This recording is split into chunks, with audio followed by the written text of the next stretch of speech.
All right, welcome to the broadcast, fellow freedom fighters. Freedom Cuck 81 here. If you are also sick of the woke agenda taking everything from us, then you are in the right place. I thought I would pop into the studio real quick, give you guys some lowdown on the truth. Because I, like you, am a real punk rocker. So that is why I support my president, Donald J. Trump. Because he understands that they have taken so much from us. They have taken everything from us. They have taken so much from us real freedom lovers.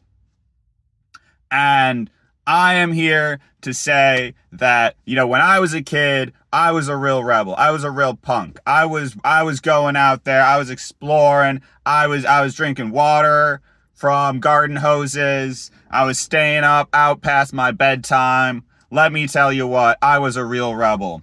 I never thought growing up that I would end up on the so-called conservative side of this country, but the way things are going here, the way things are going in this country, I tell you, there's no other way. The freedom lovers can only go one way. You can only take so much freedom from us. In the recent years of the online culture wars, I have heard the phrase, conservatism is the new punk rock. I see it on Twitter, Reddit, TikTok, Facebook, all over the internet. It is an attempt to graft the current irreverent, idiosyncratic, libertarian ideology taking over the Republican Party, and conservative movements in America more generally, as part of a proud tradition of American rebellion by trying to merge the ideas of rebelling slave owners in the 1700s with punk rockers in the 1970s. There is a vision there, palatable to people with very inaccurate ideas about what actually transpired in the original punk movement, and the greater counterculture movement as well. This movement is at best stupid and at worst actively dangerous to the very kind of progress achieved by the original counterculture and by the original punk movement. So, today, I'm going to talk about punk, its origins as a counterculture, where it went, and why these guys are so far off the mark in their beliefs in thinking that they are punk at all, and where, in the end, their kind of idealization is a danger to themselves and others.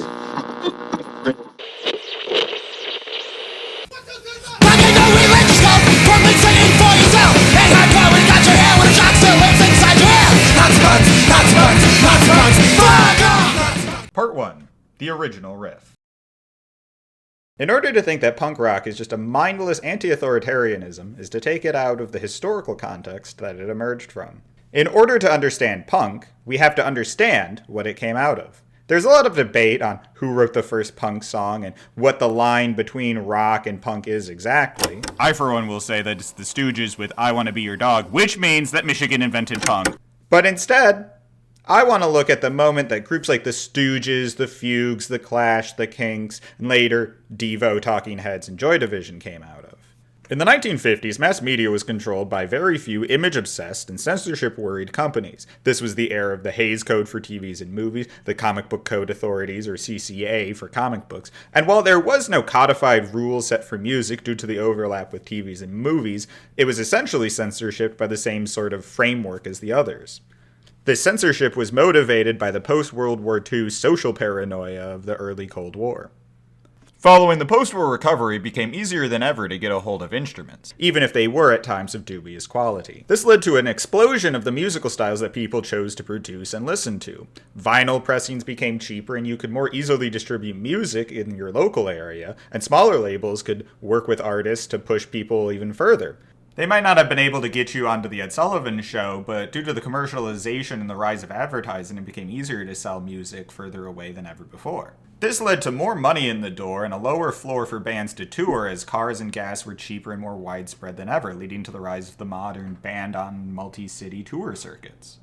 This, alongside more leisure spending, allowed more people to get into music and fund their endeavors, and allowed artists and companies to make profits like never before. This era was seized on by businessmen, leading to the creation of the modern pop music industry, which started with whitewashed rock and roll acts back then and eventually turned into the modern K-pop industry of today. But that is for a different video. With both cheaper and better tools for the bands and businesses to produce music with, alongside an increase in the amount of money people could spend on consumer goods and cultural goods, there was the creation of a massive cultural industry as major careers emerged practically overnight. The corporations involved in this movement wanted to maximize profits and quiet controversy, so they started creating and raising up artists to please the most people and displease the fewest people who own large newspapers. This led to a codification of which music was boosted, mass marketed by these companies in order to sell the most to the general public. Now, this created an interesting dynamic. It was easier than ever for people to get a hold of the tools needed to make music, and due to the increased spending and leisure time, people had more opportunity to get into niche subjects than ever before. Meanwhile, you had the industry owners at the top making the decision of what kind of music was produced and mass marketed. Given that the social situation in America was rapidly changing in the 1960s, these conditions were set for people to know there was more possible, to know that there were alternative organizational options. With the social rigidity of the time clashing with advancements in free time, cheap travel, and faster and wider communication, there was ample ground to be gotten by those interested in carving out a niche for themselves. This opens room for those rejected by others to enter and make their own space, be they ethnic, racial, or gender minority. These often untrained and diverse artists brought a lot of ideas to the table. While punk is now known for being somewhat limited in its sonic palette, at the time, artists experimenting with distortion, lo-fi profiles, and blaring fast noises at a bleeding fast pace really broke the mold in comparison to their contemporaries. Punk was solidified as a creative and dynamic avant-garde genre whose spirit would live well on into the post-punk era. With music being wider than ever, instruments more accessible than ever, growing dissatisfaction with the status quo, both socially and in the music scene, and there was a growing generation of young people who didn't remember the old world. They lacked the rigid social training of the Great Depression, World War II, and post-war America, the most propagandized period in American history. The people were yearning and seeking something to give their lives meaning in the new era, and they knew they weren't going to get it from the top. Part 2. Punk is more than a bad attitude. People seem to think that punk is very basically only about stealing people's mail and generally being a dick. That punk is being against everything or anything in your life that you dislike to any extent. I think that this is a stupid idea. There was an interview by Iggy Pop where he talks about the label of punk. Punk is music that takes up the energy and bodies and hearts and souls and the time of young men who give everything they have to it. What he's talking about here is that punk is about filling that void of self that emerges from consumerism, that punk is about finding something to put yourself into that you feel authentic with. This movement wasn't just anti-authority, but rather about authentic self-expression and finding things to authentically represent oneself in an era of mass-produced fashion and trends. To put this into a cultural context, this was a period which saw massive decline in religious mass participation, as the old cultural institutions faded from relevance in people's lives, leaving more people with room for new spaces and new things.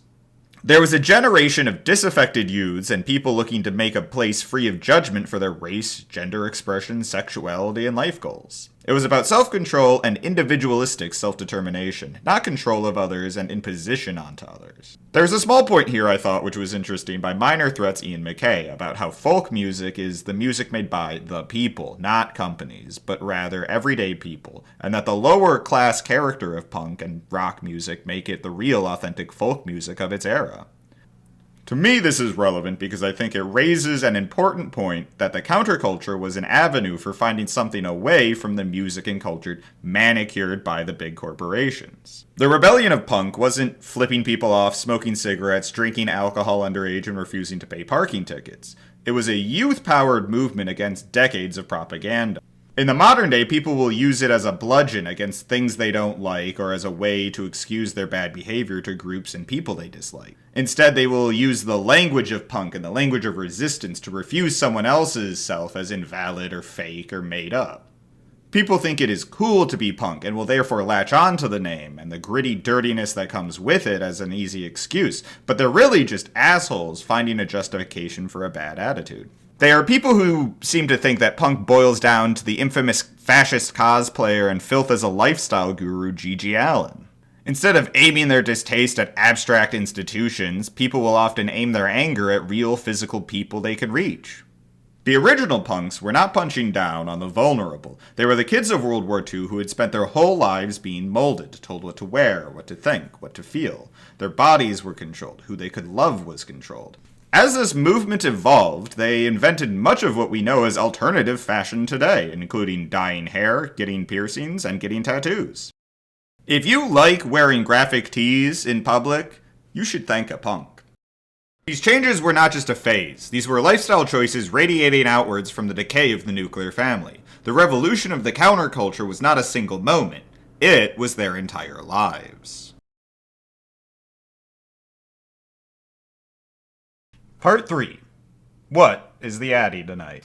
Without slipping into solipsisms, it is in many ways all around us. While no punk rockers ever became president, culture, fashion, lifestyle, careers, the arts massively shifted away from the establishment powers. Sid Vicious never declared an end to capitalism, and Jello Biafra never overthrew the United States government. But that doesn't mean nothing changed in how people live their lives. In America, people dressed more casually as formal dress went out of fashion in favor of modern, much more casual styles. Intolerance continues today, but people of the time became far more accepting of differences, both in lifestyle and between people. The winds of feminism in the 60s and 70s are probably the most visible attachment to this movement politically. This is important for people's everyday lives, because what was once unthinkable radicalism in the 1950s became very mundane normality by the 1990s.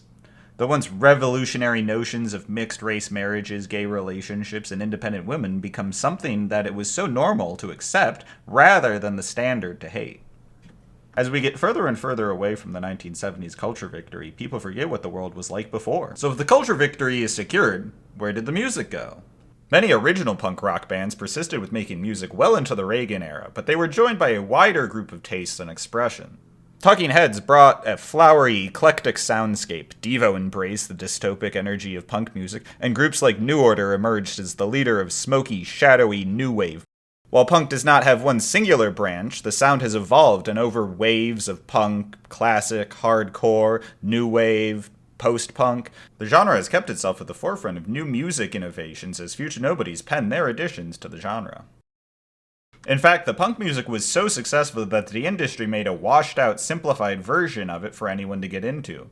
Those bands have interesting careers and tales, with groups like Blink-182, Sum 41, and Good Charlotte forming the vanguard, later followed by groups like Paramore, My Chemical Romance, and even Fall Out Boy. Sometimes people ask me what is the difference between pop punk and normal punk, and I often sort of give them the test of if they're singing about a party, that's pop punk, because real punks are too sad to talk about shows and parties in their music. People sometimes get upset at this commercialized music label, as punk stuff isn't authentic punk and instead a very shallow and palatable, accessible version of it, with clean and discussion and all of that yada yada washed off of it. It is, like all kinds of pop music, feel-good music, and that's fine. The thing is that people with no real connection to any modern counterculture spaces or movements will hear that the made-to-order music on the radio and declare the movement they play no part in defunct. The punks have betrayed everything they ever stood for. This is in contrast to the real heads who know the punks are still around and are here for a good time. Real ones know there is still room and need for gay, queer, mixed race, avant-garde accepting spaces. I guarantee that in whatever metro area you are in, there are punk kids looking to throw around in a mosh pit and play the same 5 chords as the last generation. The authentic underground punk is maybe not making the same waves as music which gets advertised, but in the same way, if it was getting treated that way, it wouldn't be underground. It wouldn't be that authentic sound.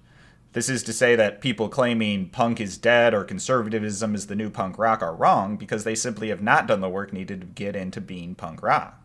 They have no sense of community. They have anger. They have resentment.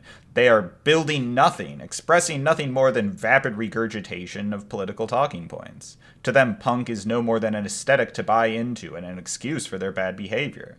This is not to say that every punk is smart, articulate, and woke.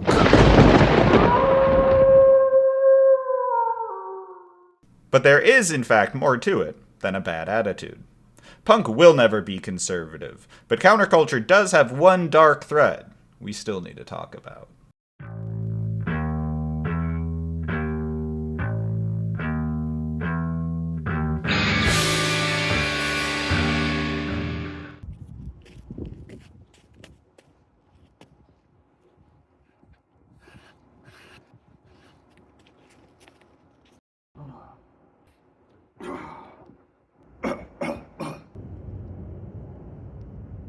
there is one group I do still need to talk about. That is when the social conservatism is genuine counterculture. I've talked before about the ruffians of the Republicans and how they're not really punk because they're fighting for the status quo. But there is a lane when you are so reactionary that your conservatism is counterculture. And that is when it's fascism. They are no longer fighting for the status quo. They are fighting to ratchet back hard-fought acceptance, hard-fought progress. These are the Aryan skinheads. These are the fascist punks. These are the Nazis. They're a danger. They're a threat. They're not a aberration. They are a dark reflection of the counterculture. Their desire is one of hate. Society didn't accept them. Rather than build something together, rather than grow to accept, they took the pain all the way down. And they decided to inflict it on others. In some ways, they are more dangerous than reactionary politicians, because those guys have to wait for laws and rule-based order. But these are people who, like the rest of the punks, who put their body into everything. They put their body into their rage, into their hate. They use their bodies as instruments for violence. They make the spaces unaccepting on their own. They're not going to wait for some higher up to do it. They're going to take the matters into their own hands.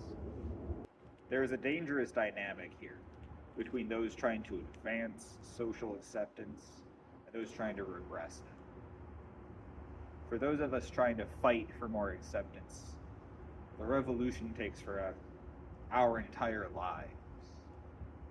But for the regressive, it takes only one act to make a space unacceptable, to make a space unsafe,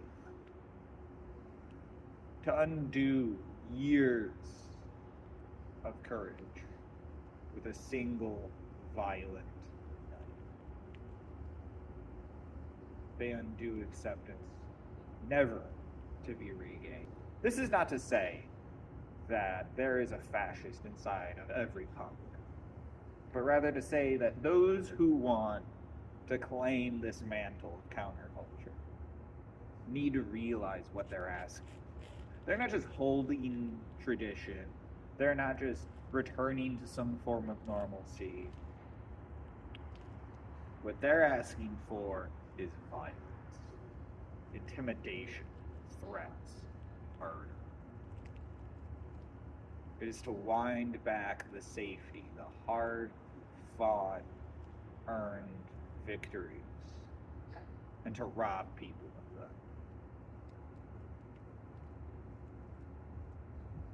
They will threaten people, they will intimidate people, they will do violence, they will murder.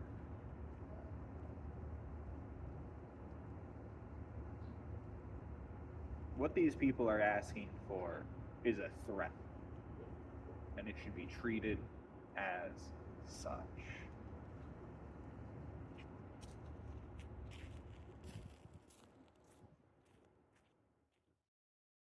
Hey, so thanks for making this to the end of the video here. Hope you enjoyed it. This is my first video, so if you want to go ahead and leave any criticism or any feedback, go ahead and leave some comments. Thanks for making it this far, and I hope to get some more out soon. I have some other subjects I want to cover, and I hope you have a lovely day. Thanks, guys. See you next time.